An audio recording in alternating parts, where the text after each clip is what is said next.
Our first guest has been offering digital payment options since 2010 when e-commerce or fintech weren't even buzzwords yet. Dragonpay founder Robertson Chang joins us this morning as they celebrate a milestone, 13 years, and share with us how the next 10 years in fintech is shaping up. Hi, Robertson. Thank you so much for joining us. Hi, good morning, Mimi. Good morning. So let's talk about fintech and digital payments. I wonder how the landscape is doing today. How are your volumes? Everybody's back out there doing physical shopping, swiping their credit cards and paying in cash instead of doing online shopping like we did over the last 3 years of pandemic. Where are you and based on transaction volumes? Well, that has actually been the question that has been running on our mind, the past few years during the pandemic. We were saying that, the payment landscape has greatly switched to digital, and we were seeing 2x, 3x, 4x growth during those 2 years of pandemic. But behind, at the back of our head, we were always asking what happens exactly when things go back to normal. Will people go back to their usual habits, and would online payments drop?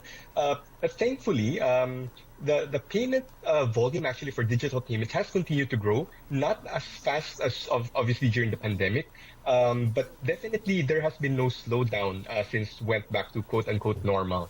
Mm-hmm. And could you share with us numbers? Because I understand last year you guys were hitting over 130 million transactions that you processed at Dragonpay. What's the number that you're seeing for this year? I would say we have probably continued to grow maybe about 10 to 20%. Again, not in the 100 to 200% during the pandemic, but certainly I think if there's anything that we learned out of this pandemic is that, people have adjusted a lot to online banking, online payments, e-wallets, and people have really gotten comfortable with making online transactions. So that's a good thing, at least it came out of the pandemic. Actually, we do know that the BSP has set a target that 50% of all transactions will be digitized by this year. Knowing what you know from your perch, what you're seeing, do you think we're on track? We're hitting 50%? I think 50% is still a bit optimistic, although I've seen a report published, I think just 2 or 3 days ago, wherein they were saying it was already at around 40%, if I'm not mistaken. But still, 50% personally, I think is still a bit optimistic.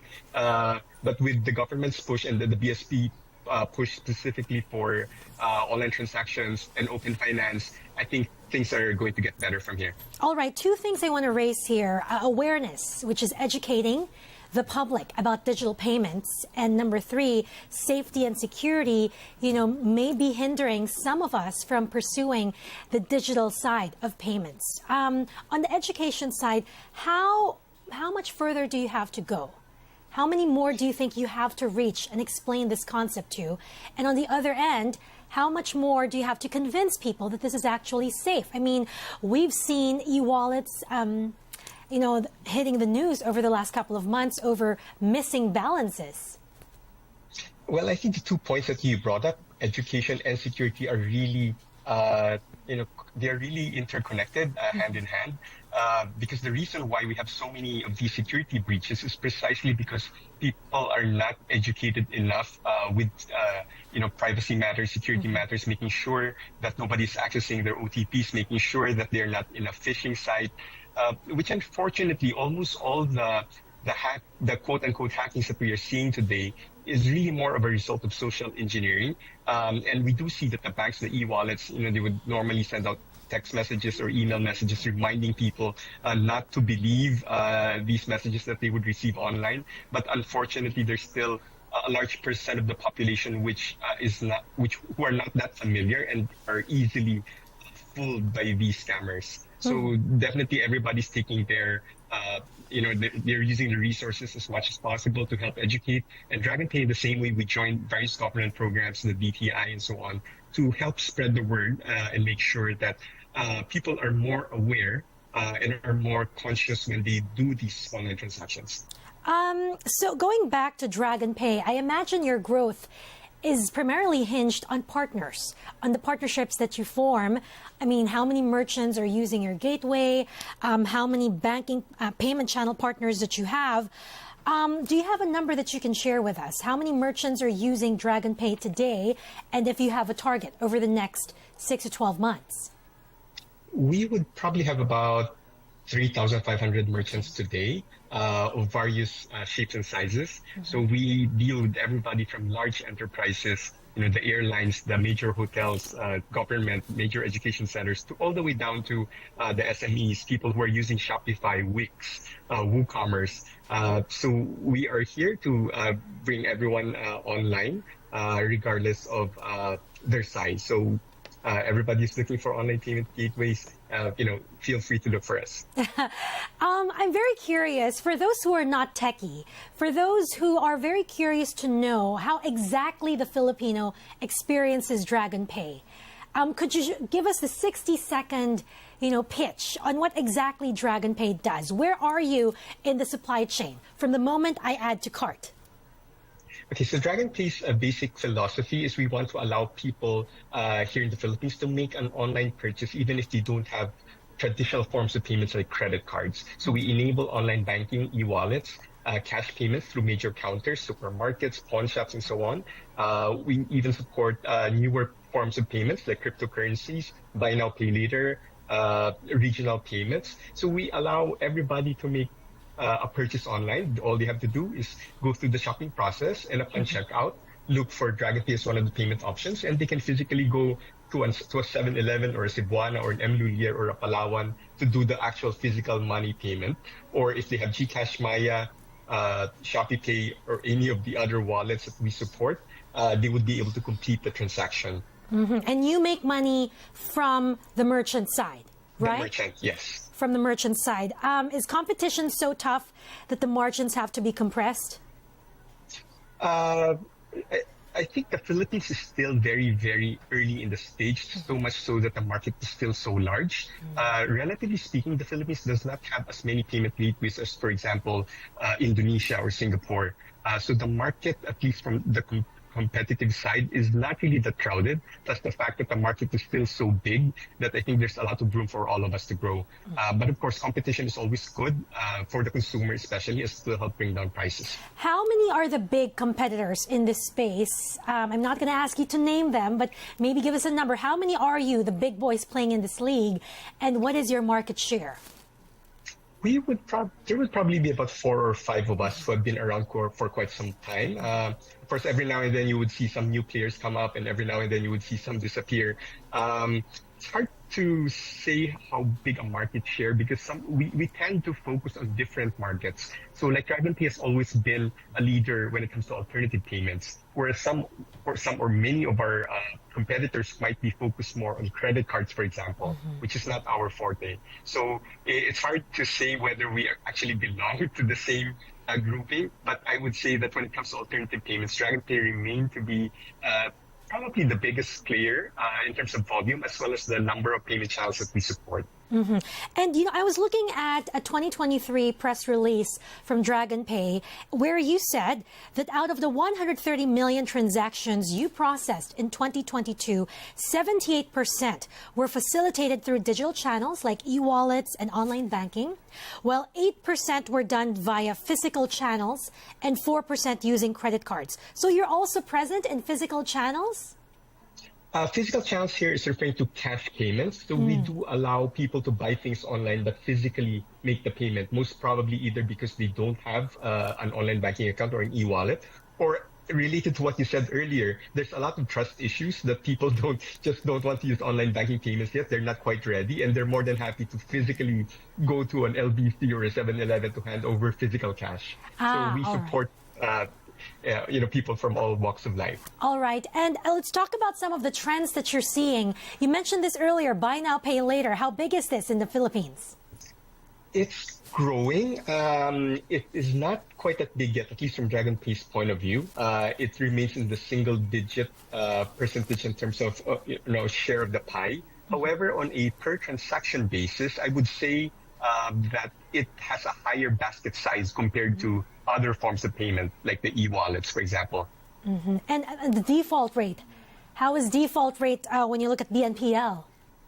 We do not see that part of the chain because we mainly partner with BNPL players. So the BNPL player technically shoulders any liability when it comes to default. All right. And you also mentioned cryptocurrencies earlier. Is Dragonpay already accepting crypto payments? We have been processing crypto payments through a partner for the last 2 years. Okay. So it is quite popular for certain market segments, especially when it comes to like things like online gaming. People who are used to buying coins or avatars or all these Mobile Legend games. They're quite comfortable with digital currencies, and crypto payments is actually applicable for that specific market. And we also have recently onboarded a very, very, very large real estate developer who is actually quite interested in enabling cryptocurrencies for people who are buying properties from abroad. Can you share the name of this developer? I'm not sure if the press release is coming out. All right. I can't say for now. Well, they heard it first here. They're just going to have to guess. What about cross-border transactions? We are also processing some cross-border transactions. I would say from our point of view, the biggest source is for the Philippines is Singapore. And to us, the distant second would be Hong Kong. So my guess is primarily because there's a lot of overseas Filipinos working in Singapore who would be buying or paying for items or services here in the Philippines, either for their relatives or perhaps for something that they need long distance. All right. Robertson, 13 years in this space when fintech was just about to start. How was the journey as a fintech entrepreneur? What has changed significantly with the landscape and what has changed in you? For the landscape, I would say things have greatly changed. The numbers you quoted earlier about the percentage share of online banking, pre-pandemic, we were about 75% cash payments. So these are the convenience stores, the supermarkets, and so on. Whereas digital payments was like the 20%. So as you can see, there has been a complete shift. So that is something that was quite pivotal during the pandemic. And for me personally, it has been a roller coaster ride with a lot of highs and some downs, but on the average, mostly a lot of highs. So we have grown quite a lot, met a lot of people, and hopefully improve the economy in our own way. All right. Everybody, in this space, they're calling you a visionary. They say that you saw something, you saw an opportunity. When nobody else saw it, at least you took notice 13 years ago. So maybe our question is, how does the next 10 years look like? What's the next alternative payment option? How will the fintech space evolve 10 years from now? That's a very hard question to say, given that the fintech world changes completely every 2 to 3 years, right? So, I mean, if the pandemic did not happen, I think the landscape would be very, very completely different, and nobody would have foreseen the pandemic coming. So I really cannot say where things are going, but definitely cash is on a downward trend. Everything is going digital. Online banking will have to become a lot more popular, and we are also supporting the BSP's push for a bigger adoption of QRPH, for example. And with things like open finance coming up, hopefully the banks will start making their their CASA available through APIs and through other means. So we will be going into an age of what we call embedded finance, wherein traditional banking will not be as obvious anymore in our day-to-day lives. It's just part of it. All right. And final question, M&As? Are you looking at M&As, whether you're the buyer or you're the one being bought out? We are part of the, we have taken a strategic investor in the past couple of years through Zendit. So as part of the group, we are looking at expanding regionally through the other partners the other subsidiaries that they are activating around the region. So we are happy to be part of a bigger regional play. As I always say, better to be a smaller fish in a big pond than the big fish in a small pond. All right. And firepower, when you look at your war chest, do you need more money aside from taking in new investors? Are you looking to list or go public? Not at the moment. We will remain a private company, and we are happy with our position right now. The company is very financially stable, and that is a strong advantage, I guess, or a strong marketing push for us when it comes to onboarding merchants, because they can be assured that they are working with a reliable and stable partner. All right. On that note, Robertson, thank you so much for joining us, for sharing with us this milestone. Congratulations.